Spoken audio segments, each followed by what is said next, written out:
ये वायदा के इस खास सेगमेंट में तमाम दर्शकों का बहुत बहुत स्वागत है और मैं हूं हर्ष शर्मा। और चलिए अब हम लोग शुरुआत करते हैं यहाँ पर। तो सबसे पहले वरुण जी, मैं आपके पास आना चाहूँगा सर। किस तरीके से सर आप देख रहे हैं यहाँ पे मार्केट को, प्लस यहाँ पर कौन से ऐसे स्टॉक्स हैं जो आपको लगता है हमारे दर्शकों के हिसाब से एक बेहतर विकल्प हो सकते हैं? जी, वेरी गुड मॉर्निंग हर्ष जी, हमारी टीम को, हमारे व्यूअर्स को और हिमांशु जी को।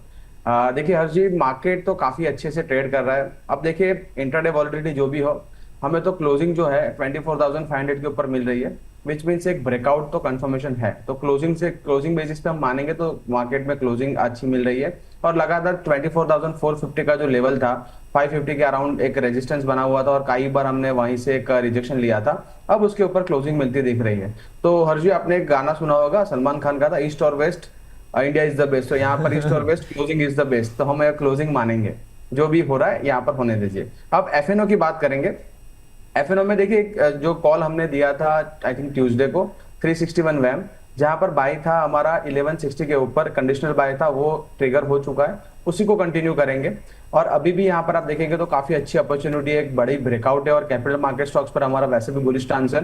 तो 361 वैम, ऑगस्ट फ्यूचर 1190.50 के अराउंड क्लोजिंग है। स्टॉप लॉस आपका 1160 का रहेगा। फर्स्ट टारगेट वुड बी 1245 और दूसरा टारगेट रहेगा 1265।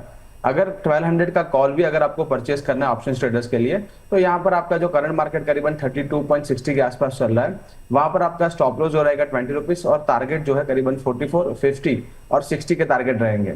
दूसरा जो मेरा फ्यूचर है बाई में, फ्यूचर्स कॉल में एनटीपीसी रहेगा। एनटीपीसी में देखिए काफी अच्छा बेस फॉर्मेशन हो चुका है, करीबन 343 के आसपास। और वहां से कल के सेशन में काफी बढ़िया कैंडल बनी जो एक इंगल्फिंग कैंडल है, और यहाँ पर जो अपना 200 SMA करीबन टेस्ट करने जा सकता है। तो एनटीपीसी फ्यूचर्स में भी बाय कर सकते हैं, करीबन 349.90 के अराउंड क्लोजिंग है। स्टॉप लॉस इसका 343 रखेंगे, टारगेट 356 और 362 दो टारगेट्स रहेंगे। अगर आपको ऑप्शंस में ट्रेड करना है तो 350 का करंट मार्केट प्राइस करीबन 6 रुपीज है। स्टॉप लॉस 3 रुपए का लगाइए। यहाँ पर टारगेट जो है करीबन 10, 12 और 14, ये 3 टारगेट यहाँ पर एनटीपीसी कॉल के अंदर बन सकते हैं। चलिए, तो सर की तरफ से यहाँ पे देखिए बेसिकली 3 कॉल मैं मान के चल लेता हूँ यहाँ पर, क्योंकि एक एनटीपीसी पे फ्यूचर को लेकर, एक ऑप्शन को लेकर और जो 361 है उसको लेकर जो है अगस्त फ्यूचर के लिए यहाँ पर सर की सलाह दी जा रही है। लेकिन हाँ दर्शक, तमाम एक चीज़ ज़रूर मिस मत कीजिएगा, स्टॉप लॉस ज़रूर लगा के रखिएगा यहाँ पर। तो ये वरुण जी की तरफ से यहाँ पे प्रेफरेबल पिक्स निकल के आ रही हैं। अब मैं हिमांशु सर के पास चलता हूँ। हिमांशु सर, आपके पिटारे में क्या रहेगा सर? तो हर्षी देखिए, व्यू पॉजिटिव है।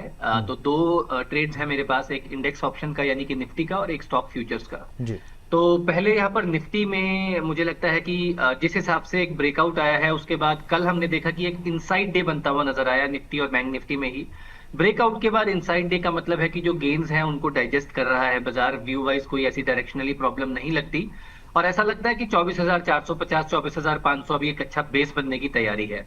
तो इसी को प्ले करने के लिए हम 24,400 की स्ट्राइक की कॉल ऑप्शन में खरीदारी की सलाह देंगे, जो कि कल के सेशन में यहाँ पर बंद होते हुए नजर आई है लगभग 250 रुपए के आसपास। तो हम इसमें 200 रुपए के आसपास खरीदारी की सलाह देंगे। 24,400 की स्ट्राइक की कॉल ऑप्शन खरीदनी है 200 रुपए के आसपास। यहाँ पर 140 रुपए का स्टॉप लॉस लगाना है और ऊपर में मुझे लगता है कि 350 रुपए तक के टारगेट्स यहाँ पर आज और कल तक देखने को मिल सकते हैं। मेरा ऐसा मानना है कि ये 24,500 और 24,750 की जो रेंज है, एक तो इसमें बाइंग ऑन डिप का व्यू रखें तो उस लिहाज से आपको बेटर एंट्री मिल सकती है। दूसरा, ये ब्रेकआउट इवेंचुअली आता हुआ नजर हो सकता है कल या फिर नेक्स्ट वीक में, तो उसको ट्रिगर करने के लिए हमने निफ्टी की इंडेक्स ऑप्शन में, कॉल ऑप्शन में खरीदारी की सलाह दी है जी। साथ ही साथ जो दूसरी यहाँ पर खरीदारी की कॉल है हर्ष जी, वो है पीएनबी के फ्यूचर्स, पीएनबी हाउसिंग के फ्यूचर्स में, जहां पर एक स्ट्रॉन्ग प्राइस एक्शन कल के सेशन में बनता हुआ नजर आ रहा है। इनफैक्ट स्ट्रॉन्ग स्टॉक ऑलरेडी अगर आप देखें तो काफी अच्छी स्ट्रेंथ दिखा रहा था, एक बेस बनता हुआ नजर आया है यहाँ पर, फ्लैट बेस, और कल उसमें एक अपसाइड ब्रेकआउट की तैयारी हुई है। ओपन इंटरेस्ट में काफी इजाफा हुआ है, लॉन्ग बिल्डअप देखने को मिले हैं। तो 1130, 1120 की रेंज में यहाँ पर पीएनबी हाउसिंग फाइनेंस के फ्यूचर्स में खरीदारी करें। 1100 रुपए का स्टॉप लॉस लगाएं। 1160, 1180 रुपए तक के लक्ष्य यहाँ पर 1 से 2 दिन में आते हुए नजर आ सकते हैं। तो हर जी, ये मेरी तरफ से दो एफ&ओ के आज ट्रेड्स है। चलिए देखिए, एफ&ओ की ट्रेड सर की तरफ से यहाँ पर एक तो निफ्टी को लेकर 24,400 जो है बहुत स्ट्रॉन्ग बेस है यहाँ पर, और सर ने यहीं से जो है वो यहाँ पर राय दी है कॉल को लेकर यहाँ पर, और जो है यहाँ पर एंट्री 200 रुपये के आसपास जो है यहाँ पर और बेसिकली जो स्टॉप लॉस 140 का लगाना है, टारगेट 350 का रहेगा यहाँ पे, और दूसरा पीएनबी हाउसिंग का रहेगा, इस चीज़ को ध्यान रखिएगा। अच्छा हिमांशु जी, एक स्टॉक मैं आपसे समझना चाहता, आप देखिएगा सर इसके स्ट्रक्चर कैसे लग रहे हैं JSW स्टील के, क्या आपको लग रहा है कि स्ट्रॉन्ग स्थिति दिख रही है इसमें?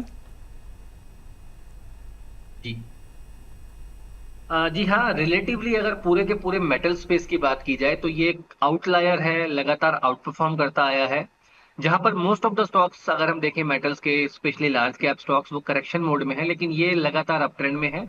और कल के सेशन में भी यहाँ पर एक अच्छा एक्टिविटी बनती हुई नजर आई है। तो मुझे लगता है डेफिनेटली यहाँ पर अगर आप निवेशित हैं स्टॉक में तो निवेशित रहा जा सकता है, और अगर फ्रेश खरीदारी करना चाहते हैं तो 1310 रुपए के स्टॉप लॉस के साथ यहाँ पर लॉन्ग पोजीशन बनाई जा सकती है। मुझे ऐसा लगता है कि 1370 1375 रुपए तक के टारगेट्स आज या एक दो दिन में देखने को मिल सकते हैं। ठीक है। अच्छा वरुण जी, आपसे एक और सवाल रहेगा मेरे इस सेगमेंट को लेकर, क्योंकि दर्शकों के भी बहुत सारे सवाल आ रहे हैं उनो मिंडा को लेकर, वो पूछना चाह रहे हैं इंट्राडे टारगेट्स आपको क्या लग रहे हैं, क्या रेंज में किस तरह की रेंज में रह सकता है सर ये? जी देखिए हर्ष जी, आपने उनो मिंडा की बात की तो मैं आपको थोड़ा रिकॉल कराऊं, करीबन 28 जुलाई को, यानी आप 5-6 दिन पहले लास्ट वीक हमने उनो मिंडा में ऑगस्ट फ्यूचर्स करीबन 1150 से 1160 में बाय कॉल दिया था। स्टॉप लॉस था हमारा करीबन 1130 और टारगेट थे करीबन 1190, 1218 और 1240। वो टारगेट्स तो अचीव हो चुके हैं, बट अर्निंग्स आप देखेंगे तो उनो मिंडा की काफी बढ़िया ही है। और साथ में आप देखेंगे तो जो ऑटो सेल्स के नंबर निकल के आए वहां पर काफी अच्छा परफॉर्मेंस था। ऑन 1 जुलाई, आप माफ कीजिए 1 अगस्त को जो नंबर आए थे, तब वहां से हमें लग रहा था कि ऑटो एंसिलरीज में काफी बढ़िया एक अपमूव आ सकता है। तो उनो मिंडा में अभी भी देखिए थोड़ा सा एक स्ट्रेच मूव आ चुका है, बट कोई भी गिरावट आती है अगर लोअर लेवल्स पे 1220 1225 के जोन में, तो एक बाइंग अपॉर्चुनिटी रहेगी।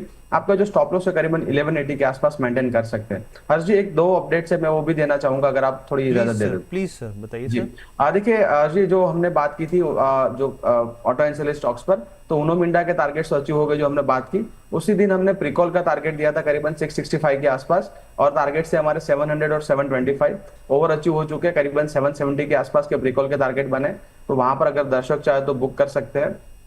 और साथ ही में ऑन 30 जुलाई हमने जियो फाइनेंस में बाई का सलाह दिया था करीबन 240 से 250 के आसपास, और वहां पर आपका एसएल था करीबन 243 और टारगेट से करीबन 258 और 265, दोनों टारगेट्स यहाँ पर भी अचीव हो चुके हैं। तो 3 टारगेट्स हमारे टोटल अचीव हुए थे। अगर प्रॉफिट बुक करना है तो कर सकते हैं।